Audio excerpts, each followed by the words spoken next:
नमस्कार मित्रांनो, मी श्रीकांत कुलकर्णी तुमचं स्वागत करतो श्री क्रिप्टोमध्ये. आजची तारीख आहे 3 ऑगस्ट 2021 आणि संध्याकाळचे और रादर दुपारचे 4 वाजलेले आहेत.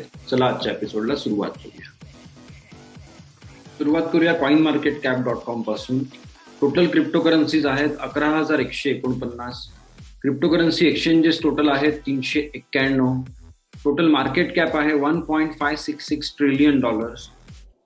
सगळ्या क्रिप्टोकरन्सीजचा मिळून ट्रेडिंग व्हॉल्यूम 24 तासांचा आहे $75.65 बिलियन.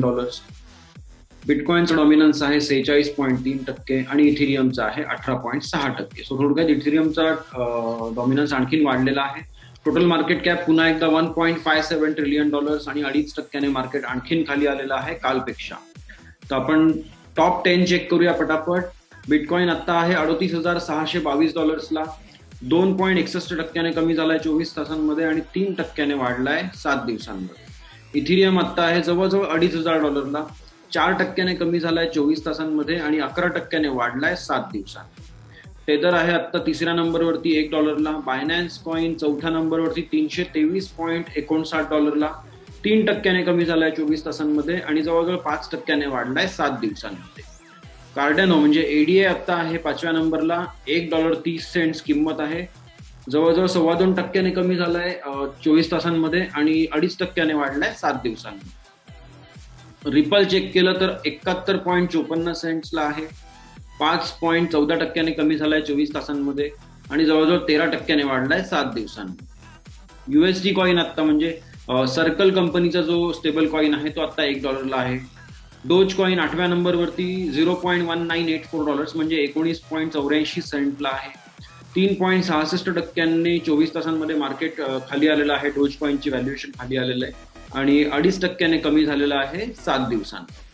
पोल्काडॉट जर चेक केलं 9व्या नंबरवरती $17.22 आता आहे, जवळजवळ 6.5% कमी झालंय आणि 23.78% वाढलाय. युनिस्वॉप 10व्या नंबरवरती आहे $21, 0.5% कमी झालाय 24 तासांमध्ये आणि 13.5% वाढलाय 7 दिवसांमध्ये. आपले टॉप 10 बघून झालेले आहेत. आपण आता क्रिप्टो जगतातल्या बातम्यांकडे वळूया. Bitcoin outflows from centralised exchanges surge to 100K BTC monthly. म्हणजे सेंट्रलाइज्ड एक्सचेंजेस मधून आधी पण आपल्या 1-2 वेळा बातम्यांमध्ये आपलं वाचणं झालेलं आहे की जवळजवळ 2,000 बिटकॉइन पर डे म्हणजे जवळजवळ 60,000 बिटकॉइन पर मंथ बाहेर निघतच होते. तर आता तो आकडा पोहोचलेला आहे 1,00,000 बिटकॉइन पर मंथ पर्यंत. म्हणजे दर महिन्याला लोक, फंड मॅनेजर लोक आणि सगळे इन्स्टिट्यूशनल इन्व्हेस्टर सगळे मिळून क्रिप्टोकरन्सी एक्सचेंजेस मधून 1,00,000 बिटकॉइन विकत घेऊन ते साईडला ठेवतायत. तो थोडक्यात आता हा सप्लाय शॉक पुन्हा एकदा माझ्या मते अपेक्षित आहे आणि सप्लाय शॉक जर झाला तर यावेळी बिटकॉइनची प्राइस खूप फास्ट वाढू शकते असंच यांचं पण म्हणणं आहे आणि माझंही म्हणणं आहे.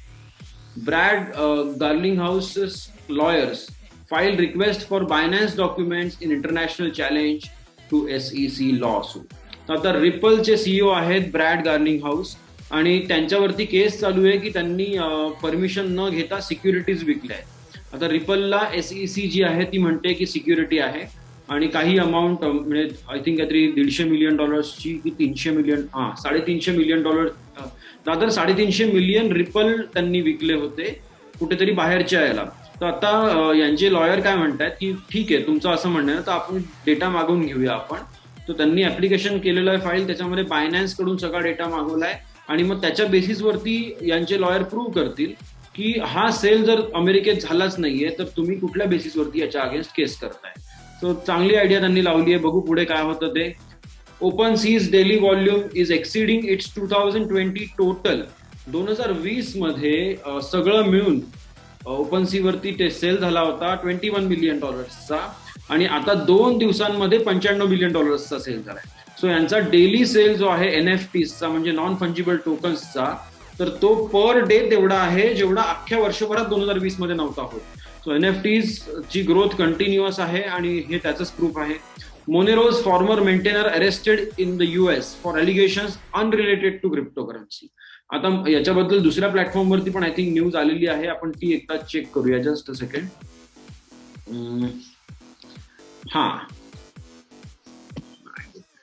Farmer Monero maintainer Fluffy Pony त्याचं ऑनलाईन जगतातलं नाव आहे.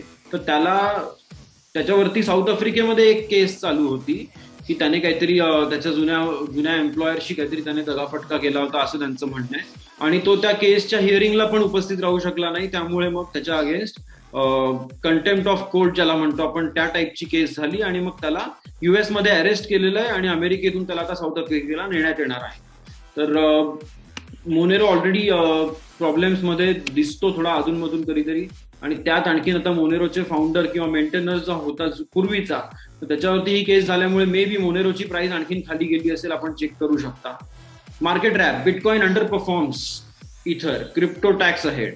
तर क्रिप्टो करन्सी टॅक्स बद्दल आता एक चांगली म्हणजे बातमी आलेली आहे. अमेरिकेमध्ये जो त्यांनी इन्फ्रास्ट्रक्चर बिलमध्ये $28 बिलियन क्रिप्टो टॅक्सेशन मधून इन्कम दाखवलेलं आहे, तर त्या बाबतीत हे म्हणणं आहे यांचं की त्यामुळे क्रिप्टो करन्सीज मध्ये बिटकॉइनची प्राइस जास्त खूप कमी झाली आणि ऍज कम्पेअर्ड टू अदर करन्सीजची मात्र बरी आहे, ओके आहे. तर new crypto bill in US Congress is the most comprehensive eight. तर ही कालची बातमी असं दिसतंय, पण काल रात्री लेट आलेली आहे. Out of the blue, US lawmaker who previously showed little interest in cryptocurrency has introduced what may be the most sweeping legislation yet to regulate the market. तर थोडक्यात काय म्हणणं आहे की या टाईपचं क्रिप्टो रेग्युलेशन किंवा क्रिप्टो बिल किंवा एखादा कायदा बनवण्यासाठी, कायद्याचा मसुदा तयार करण्यासाठी भरपूर अभ्यास लागतो आणि तो एखाद्या अशा सिनेटरने किंवा लॉ मेकरने पब्लिश करणं की ज्याने आधी काहीच इंटरेस्ट नव्हता घेतला, हे आश्चर्यकारक आहे. म्हणजे याच्या मागे दुसरं कोणीतरी आहे असं थोडक्यात त्यांचं म्हणणं आहे आणि ते पुढच्या न्यूजमध्ये ते पण कव्हर झालेलं आहे. तर 58 पानांचा ड्राफ्ट बिल आहे, त्याचं नाव आहे digital asset market structure and investor protection act. तर याच्यामध्ये इन्व्हेस्टर प्रोटेक्शन म्हटलेलं आहे, पण त्याच्यामध्ये थोडक्यात काय करणार आहेत ते की गव्हर्नमेंटच्या हातात जास्तीत जास्त कंट्रोल आणण्याचा प्रयत्न करणार आहे. सिक्युरिटीज वर्सेस कमोडिटीज, जर सिक्युरिटीज असतील तर SECच्या हाताखाली जाईल. कमोडिटीज म्हणून जर घोषित झाला काही एखादा टोकन तर त्याला CFTCच्या अंडर देण्यात येईल. ठीक आहे, हा पहिला गोष्ट झाली. दुसरी गोष्ट परमिशन स्टेबल कॉइन्स, म्हणजे स्टेबल कॉइन्स इश्यू करण्यासाठी एखाद्या एंटिटीची परमिशन लागेल. ओके, पुढे असॉल्ट ऑन अनॉनिमिटी. तर अनॉनिमिटी तर फिन्सेनचा आधीपासून प्रयत्न चालूच होते की त्यासाठी काहीतरी करावं, पण मला शंका वाटते की आता मोनेरोच्या बाबतीत हे काय करतील, कारण मोनेरो सारख्या ज्या प्रायव्हसी सेंट्रिक कॉइन्स आहेत तर त्यांच्यामधून तर इझिली कळत नाही की कोणी कोणाला काय पाठवलं. बिटकॉइन मध्ये तर कळतं बऱ्यापैकी. तर एक गंमत अशी आहे, इकडे हे असॉल्ट अँड अनॉनिमिटी म्हणतायत आणि तिकडे मोनेरोच्या जुन्या मेंटेनरला अरेस्ट होतीये. तर याचा काही तुम्ही संबंध लावू शकत असाल माइंडमध्ये तर लावावा. आपण पुढे वळूया. पुढची न्यूज ही होती. Okay, GOP lawmaker Janet Yellen's Treasury likely behind the surprise crypto bill. तर इथे जो प्रश्न पडला होता आपल्याला की अचानक कसं काय कोणी अख्खच्या अख्खं बिल आणून सादर करू शकतं, रादर ड्राफ्ट लॉ सादर करू शकतो, तर याच्या मागे कारण काय असणार आहे यांचं म्हणणं आहे की जेनेट येलन सध्या जी पूर्वीची फेडरल रिझर्व्हची चीफ होती ती आता ट्रेजरी सेक्रेटरी आहे आणि तिनेच याच्यामध्ये काहीतरी करून घेतलेलं आहे कोणाकडून तरी काम. फक्त त्यांनी रेडी केला असेल ट्रेजरीने आणि तो कायद्याचा मसुदा जो आहे किंवा जे काही ड्राफ्ट बिल आहे ते त्या पर्टिक्युलर सिनेटर किंवा लॉ मेकरच्या हातात देऊन त्यांच्या नावाने पब्लिश केलं जात आहे. Spanish Chinese bitcoin miners look to the west and far beyond. आता ह्या बाबतीत तर काही मला बोलावं असं वाटत नाही, कारण आपण बऱ्याच वेळा या बाबतीत बोललोय की चायनामध्ये मायनिंग वरती अटॅक केला जातो आहे गव्हर्नमेंट कडून आणि त्यामुळे चायनीज मायनर्स जे आहेत वेस्ट आणि वेस्टर्न कंट्रीज आणि इतर कंट्रीजकडे वळत आहेत, आफ्रिकेतही जाऊ शकतात. Bank of America sees benefits in adopting bitcoin as legal tender in El Salvador. आता हा बँकांमधली फाईट आपण थोडक्यात समजू शकतो की ज्या बँकांना गरज आहे काही जास्त रेव्हेन्यूजची किंवा ज्यांनी आपला माइंडसेट क्लिअर केलेला आहे की आपल्याला क्रिप्टोमध्ये काम करावं लागणार आहे फ्युचरमध्ये, त्या बँका क्रिप्टो करन्सीजची तारीफ करतायत, त्या इन्शुरन्स कंपन्या पण क्रिप्टोची तारीफ करतायत, तिथले पर्टिक्युलर लिगल नाही म्हणणार पण जे फंड मॅनेजर्स असतील किंवा अशा लेवलचे लोक असतील ते त्यांची तारीफ करतायत आणि इतर ठिकाणी बाकीच्या कंट्रीजमध्ये किंवा बाकीच्या ठिकाणी त्याच्या अगेन्स्ट बोललं जात आहे. सो थोडक्यात आता एक साईड्स आता चूज केल्या जात आहेत आणि त्यानंतर मग काहीतरी याच्यामध्ये डिसायसिव्ह ऍक्शन घेतली जाईल असं वाटतं. बघू. क्रिप्टो पंक ओनर होप्स टू सेल पंक for $91 million. Pixelated NFT Punk's outshine the competition. तर क्रिप्टो पंक नावाचे हे कार्टून कॅरेक्टर्सचे NFTs आहेत आणि क्रिप्टो पंक 3100 जे आहे हे तर खूप रेअर आहे ते असं त्यांचं म्हणणं आहे. आणि तो ओनर जो आहे तो $91 मिलियन आता ते विकण्याचा प्रयत्न करतोय. लिटरली वेळ लागलेला आहे लोकांना या बाबतीत आणि खरंच घेतायत आणि ते सुद्धा, हे आश्चर्य आहे. Binance discontinues futures and derivative products in Germany, Italy and Netherlands. तर आपल्याला हे माहिती होतं की बायनान्स डेरिव्हेटिव्ह आणि काही प्रोडक्ट्स बंद करणारे युरोपमध्ये, पण कुठल्या कंट्रीजमध्ये ते आत्ता कळतंय की जर्मनीमध्ये, इटलीमध्ये आणि नेदरलँड्समध्ये, या 3 देशांमध्ये डेरिव्हेटिव्ह आणि फ्युचर्स ट्रेडिंग बायनान्स बंद करतंय. आपण पुढच्या न्यूजकडे वळूया. US senator says crypto tax in infrastructure bill is unworkable, plans to offer amendment to fix it.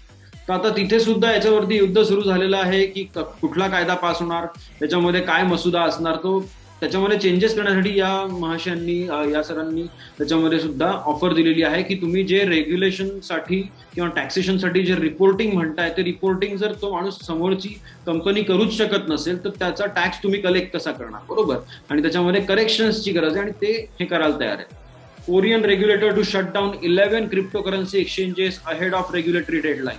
आता त्यांच्याकडे पण रेग्युलेटरी डेडलाईन त्यांनी दिलेली आहे. आय थिंक काहीतरी सप्टेंबरची डेडलाईन आहे आणि त्याच्या आत या सगळ्या एक्सचेंजेसला काहीतरी फायलिंग करायचं होतं, पण त्यांनी ते नीट केलेलं नाहीये. तर त्यांना आता बंद करण्यासाठी ऑर्डर हे कोरियातला रेग्युलेटर इश्यू करू शकतो. Digital transformation law draft would allow users to pay mortgages with crypto in Spain. तर स्पेन मधली ही चांगली न्यूज आहे. त्यांच्याकडे एक नवीन लॉ पास होतोय, डिजिटल ट्रान्सफॉर्मेशन लॉ, आणि त्याच्या अंतर्गत समजा एखाद्या माणसावरती काहीतरी XYZ अमाऊंटचं लोन असेल आणि त्याकडे क्रिप्टोकरन्सी असते, तर क्रिप्टोकरन्सी देऊन सुद्धा ते लोन ते फेडू शकतात, असं थोडक्यात त्या लॉ मध्ये लिहिलेलं आहे. It will be a welcome step for many cryptocurrency holders. चला, आता पूर्णविराम घेण्याच्या आधी फक्त एकदा कॉइन मार्केट कॅप मी रिफ्रेश करतो. 3 ऑगस्ट 2021 ला संध्याकाळी 4:12 बिटकॉइन होता $38,563.57. मी श्रीकांत कुलकर्णी तुमचा निरोप घेतो आजच्यासाठी. उद्याच्या एपिसोडमध्ये पुन्हा एकदा भेटूया. तोपर्यंत buy the dips and hodl. Bye bye guys.